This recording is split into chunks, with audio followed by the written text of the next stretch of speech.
ಅಥಣಿಯಲ್ಲಿ ವಿಜೃಂಭಣೆಯ ದೇವರಾಜ್ ಅರಸರ 111ನೇ ಜಯಂತ್ಯೋತ್ಸವ.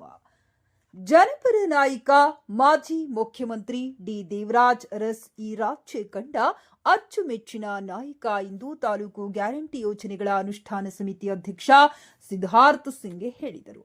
ಬೆಳಗಾವಿ ಜಿಲ್ಲೆಯ ಅಥಣಿ ಪಟ್ಟಣದ ಖೋತಾ ಕಲ್ಯಾಣ ಮಂಟಪದಲ್ಲಿ ತಾಲೂಕು ಆಡಳಿತ, ತಾಲೂಕು ಪಂಚಾಯತ್ ಮತ್ತು ಹಿಂದುಳಿದ ವರ್ಗಗಳ ಕಲ್ಯಾಣ ಇಲಾಖೆ ಸಂಯುಕ್ತ ಆಶ್ರಯದಲ್ಲಿ ಆಯೋಜಿಸಿದ್ದ ದಿವಂಗತ ದೇವರಾಜ್ ಅರಸ್ 111ನೇ ಜಯಂತಿ ಕಾರ್ಯಕ್ರಮದಲ್ಲಿ ಭಾಗವಹಿಸಿ ಮಾತನಾಡಿದ ಅವರು, ದೇವರಾಜ್ ಅರಸ್ ಸಾಹುಕಾರರಿಂದ ಅಥವಾ ಮೇಲ್ವರ್ಗದವರಿಂದ ಹೆಚ್ಚುವರಿ ಜಮೀನುಗಳನ್ನು ಕಾನೂನುಬದ್ಧವಾಗಿ ವಶಪಡಿಸಿಕೊಂಡ ಭೂರಹಿತರಿಗೆ ಜಮೀನು ಹಂಚಿದ ಇವರನ್ನು ಅನೇಕರು ಮೇಲ್ವರ್ಗದವರ ವಿರೋಧಿ ಎಂದು ಬಿಂಬಿಸುವ ಪ್ರಯತ್ನ ಮಾಡಿದರು.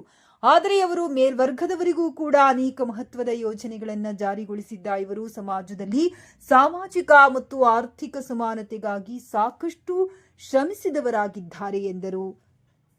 ಉಪನ್ಯಾಸಕರಾಗಿ ಆಗಮಿಸಿದ್ದ ಸಿದ್ದರಾಮ ಕಾಂಬಳಿ ಮಾತನಾಡಿ, ಮಾಜಿ ಮುಖ್ಯಮಂತ್ರಿ ದೇವರಾಜ್ ಅರಸ್ ಅತಿ ಹಿಂದುಳಿದ ವರ್ಗದಲ್ಲಿ ಪಿರಿಯಾಪಟ್ಟಣ ತಾಲೂಕಿನ ಕುಗ್ರಾಮದಲ್ಲಿ ಜನಿಸಿದ ಇವರು ತಮ್ಮ ಪ್ರತಿಭೆಯ ಮೂಲಕ ಸಾಮಾಜಿಕ ಅಸಮಾನತೆ ವಿರೋಧಿ ಹೋರಾಟಗಳ ಮೂಲಕ ರಾಜಕೀಯ ಪ್ರವೇಶಿಸಿ ಶಾಸಕರಾಗಿ, ಮಂತ್ರಿಗಳಾಗಿ, ಕೊನೆಗೆ ಮುಖ್ಯಮಂತ್ರಿಗಳಾಗಿ ಜನಪರ ಆಡಳಿತ ನೀಡುವಲ್ಲಿ ಯಶಸ್ವಿಯಾದರು ಎಂದು ಹೇಳಿದರು. 15,000 ಎಕರೆ ಜಮೀನನ್ನ ರೈತರಿಗೆ ಕೊಡಬೇಕಾದಂತ ಪರಿಸ್ಥಿತಿ ನಿರ್ಮಾಣ ಆಯಿತು. ಅದೇ ರೀತಿ ನಮ್ಮ ಅಥಣಿ ದೇಸಾರದಿಂದ ನಾವು ಅನೇಕ ಜನ, ನಾನು ಈ ಕಡೆ ನಮ್ಮ ಉತ್ತರ ಭಾಗದ ಹಳ್ಳಿಗಳಿಗೆ ಅನೇಕ ಕಡೆ ನಾವು ಹೋದಾಗ ಇವತ್ತಿಗೂ ಸಹ ದೇಸಾರ ನೋಡ್ರೆ ಕಾಲು ಮುಟ್ಟಿ ನಮಸ್ಕಾರ ಮಾಡ್ತಾರೆ ಅನೇಕ ಜನ. ಯಾಕಪ್ಪ ಅಂದ್ರೆ ಇವತ್ತು ನಾವು ದೇಸಾರದಿಂದ ಅನ್ನ ತಿನ್ನಾಕತ್ತೀವಿ. ಆದ್ರೆ ದೇಸಾರ ಕೊಡುವಂಗ ಮಾಡಿದ್ದು ಯಾರು ಅಂದ್ರೆ ನಮ್ಮ ದೇವರಾಜ ಅರಸರು ಕೊಕ್ಕೂರು ಭಾಗದಾಗಿರ್ಬೋದು, ಈ ಪೂರ್ವ ಭಾಗದ ಉತ್ತರ ಭಾಗದಾಗಿರ್ಬೋದು, ಅಥವಾ ಈ ಕಡೆ ಪಶ್ಚಿಮ ಭಾಗದಾಗಿರ್ಬೋದು, ಈ ಕಡೆ ಎಲ್ಲ ರೈತರು ಇವತ್ತ ಜಮೀನುಗಳನ್ನ ಉಣ್ತಾ ಇದ್ದಾರೆ. ನಮ್ಮ ಅಥಣಿ ಭಾಗದಾಗ ಅಥವಾ ಕರ್ನಾಟಕ ಭಾಗದಾಗ ಜನರ ಪರಿವರ್ತನೆ ಮಾಡಿ ಭೂಮಿ ಹಂಚಿಕೆ ಮಾಡಬೇಕು ಅಥವಾ ಭೂಮಿಯನ್ನ ಜನರಿಗೆ ಕೊಡಬೇಕು ಅಂದ್ರೆ ಬಹಳ ಕಷ್ಟದ ಸಾಧ್ಯ. ಅದನ್ನ ಕಾಯ್ದೆಯ ಮೂಲಕ ಮಾಡಬೇಕು ಅಂದ್ರೆ ದೇವರಾಜ ಅರಸ್ ಅಂತ ಒಬ್ಬ ಸದೃಢ ನಾಯಕರಿಂದ ಮಾತ್ರ ಸಾಧ್ಯ ಆಯಿತು. ಅಭಿವೃದ್ಧಿಗಳ ಹರಿಕಾರ ನಡೆಸಿಕೊಂಡಿರ್ತಕ್ಕಂಥ ಡಿ ದೇವರಾಜ ಅರಸ್ ಅವರನ್ನ ನಾವಿವತ್ತ ಸ್ಮರಣೆ ಮಾಡಿಕೊಳ್ಳಲೇಬೇಕು. ಯಾಕಂತಂದ್ರೆ ಇವತ್ತು ನಾವು ಸ್ವತಂತ್ರವನ್ನ ಪಡ್ಕೊಂಡು 80 ವರ್ಷಗಳನ್ನು ಪೂರೈಸಿವಿ.